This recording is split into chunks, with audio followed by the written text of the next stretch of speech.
On Canada Day, while most Canadians were watching fireworks, Donald Trump's own trade office quietly let a deadline expire that could shape this country's economy for the next 10 years. Not because Canada refused to negotiate, because his own administration walked away from the table.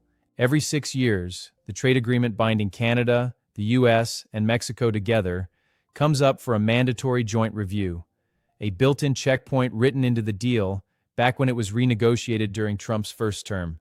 This year, that checkpoint landed on July 1st.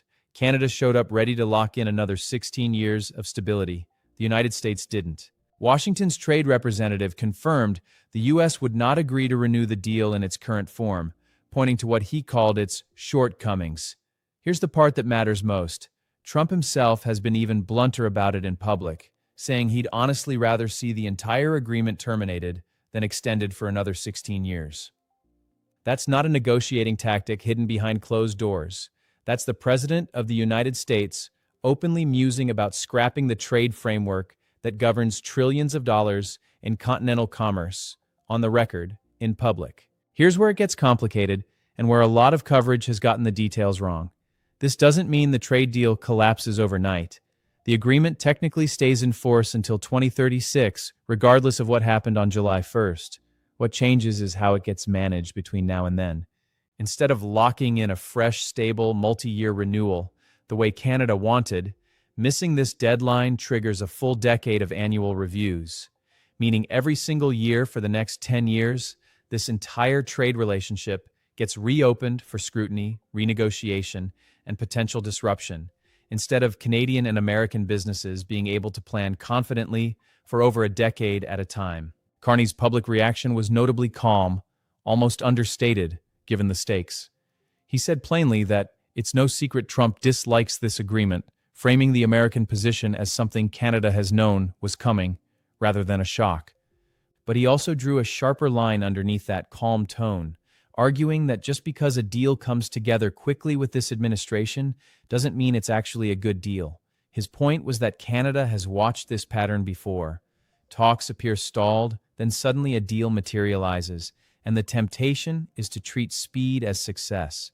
Carney's position is that Canada would rather take the slower, harder road toward genuine stability than rush into an agreement shaped entirely around delivering Trump a quick political win. One detail that's easy to miss speaks louder than any official statement. In a call between Carney and Trump just days before this deadline, CUSMA reportedly didn't even come up in the conversation.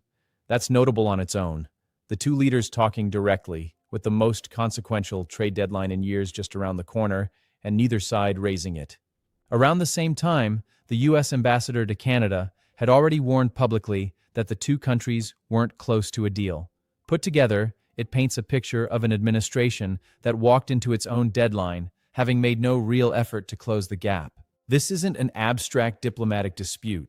The Bank of Canada has already estimated that trade uncertainty tied to this relationship is on track to leave Canada's economy roughly 1.5% smaller by the end of this year than it would have been without it. That's billions of dollars in lost growth, translating into real consequences: slower hiring, delayed investment decisions, higher costs working their way through supply chains that stretch across the border in both directions. A decade of annual reviews doesn't just create uncertainty for governments and trade lawyers, it creates uncertainty for every manufacturer, every farmer, every business owner on both sides of the border, trying to decide whether it's safe to invest in cross-border operations when the rules could shift every 12 months. This fits directly into everything Canada has been doing over the past year to reduce its exposure to exactly this kind of unpredictability. New pipelines and LNG export terminals aimed at Asian and European markets, instead of relying solely on the U.S., provinces racing to tear down their own internal trade barriers to build a stronger domestic economy, and a defense buildup aimed at reducing reliance on American security guarantees.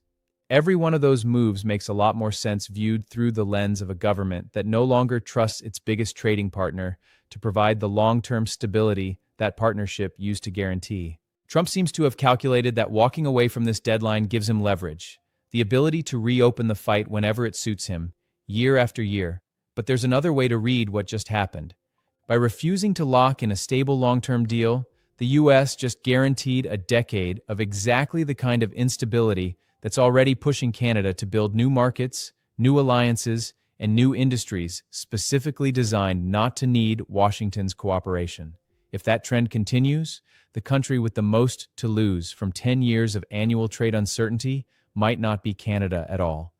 Do you think Canada is right to hold out for a better long-term deal, or is this brinkmanship going to cost Canadians more than it's worth? Subscribe to Unbiased Canada, hit like, and let us know in the comments.